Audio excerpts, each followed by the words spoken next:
Hello बच्चों, let's read the question first. Refer to the given figure, answer the question that follows. हमें यहाँ पे figure दी गई है. यहाँ पूछा गया addition of the hydroxyl group that is OH on the second carbon at the place of hydrogen in the given structure makes it a component of what.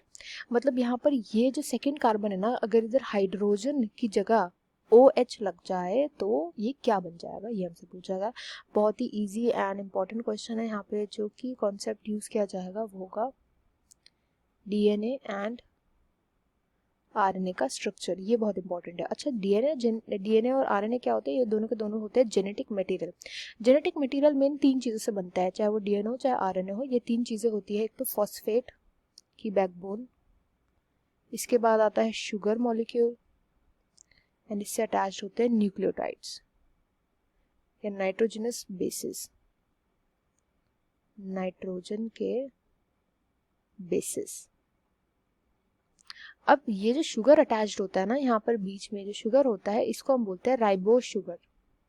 Sugars के भी टाइप होते हैं, कार्बोहाइड्रेट्स के टाइप्स होते हैं. तो यहाँ पे जो शुगर अटैच्ड होता है इसको हम बोलते हैं राइबोस शुगर. अब ये जो राइबोस शुगर होता है ये दिखता कैसा है? तो देखो बिल्कुल ऐसे ही दिखता है. ये डिट्टो इसके जैसे ही दिखता है जैसा फिगर में दिया हुआ है.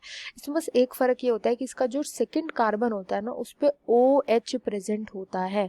यानी ये क्या होता है, इसके पास एक एक्स्ट्रा ऑक्सीजन प्रेजेंट होता है एट सेकेंड कार्बन पे. ठीक है. अब अगर यहाँ पे जो फिगर में दिया हुआ है ना, यहाँ पे तो केवल हाइड्रोजन है. इसका मतलब क्या है कि यहाँ पर एक जो ऑक्सीजन है वो कम प्रेजेंट है. तो ये जो होता है जिसमें राइबोस शुगर प्रेजेंट होता है इसको हम बोल देते हैं RNA.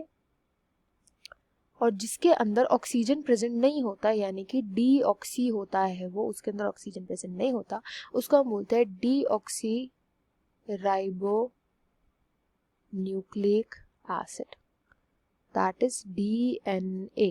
तो DNA का जो स्ट्रक्चर है वो यहाँ पे हमें दिया हुआ है. ये जो पूरा का पूरा स्ट्रक्चर बनाया हुआ है ये DNA का है. यहाँ पे जो सेकंड कार्बन होता है इस पे हाइड्रोजन नहीं, इस पे ऑक्सीजन नहीं होता यानी कि डीऑक्सी राइबो होता है क्योंकि इस पे ऑक्सीजन प्रेजेंट नहीं होता. वेरएज अगर ऑक्सीजन प्रेजेंट होता है, अगर OH प्रेजेंट होता है सेकंड पे, तो हम उसको बोलते हैं RNA यानी कि राइबो न्यूक्लिक एसिड इसको बोला जाता है. तो ये मेन फर्क होता है. और एक और मेन फर्क होता है, दैट इज जो थायमीन होता है वो प्रेजेंट होता है DNA के अंदर, और जो यूरासिल होता है थायमीन की जगह वो प्रेजेंट होता है. ज़्यादा अनस्टेबल इसको यूरासिल ही बनाता है RNA को. यूरासिल प्रेजेंट होता है RNA के अंदर. तो ये जो अगर हम इधर OH लगा दे, OH लगाने की वजह से क्या बन जाएगा? ऑप्शन सेकेंड RNA बन जाएगा. I hope you understood well. Best of luck and thank you.